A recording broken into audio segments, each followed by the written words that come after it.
Welcome to Penrose Learning, where we make understanding easy. You start by confirming account access and selecting the right workflow, either web app or Unity integration. Once signed in, import a properly exported FBX or GLTF with frozen transforms and 1-unit scale so skeleton mapping stays accurate. Next, upload your short 3-10-second clip or motion capture sequence at 30-60 FPS.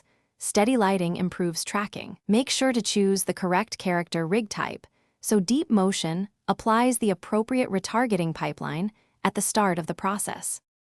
Once your assets are loaded, choose the source format, video, BVH, or tracked markers, and set the precise frame range you plan to use. Then refine skeleton mapping. Align major joints and lock hips or feet when needed to prevent sliding.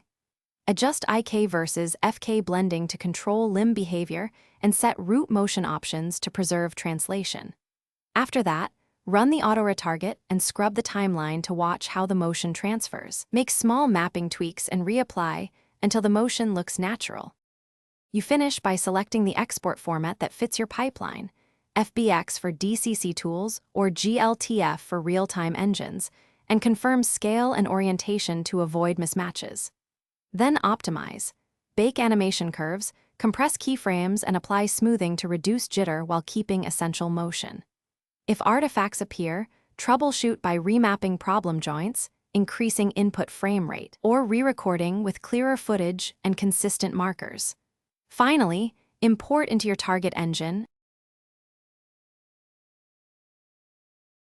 Thanks for watching. If this was helpful, leave a like and consider subscribing. See you next time.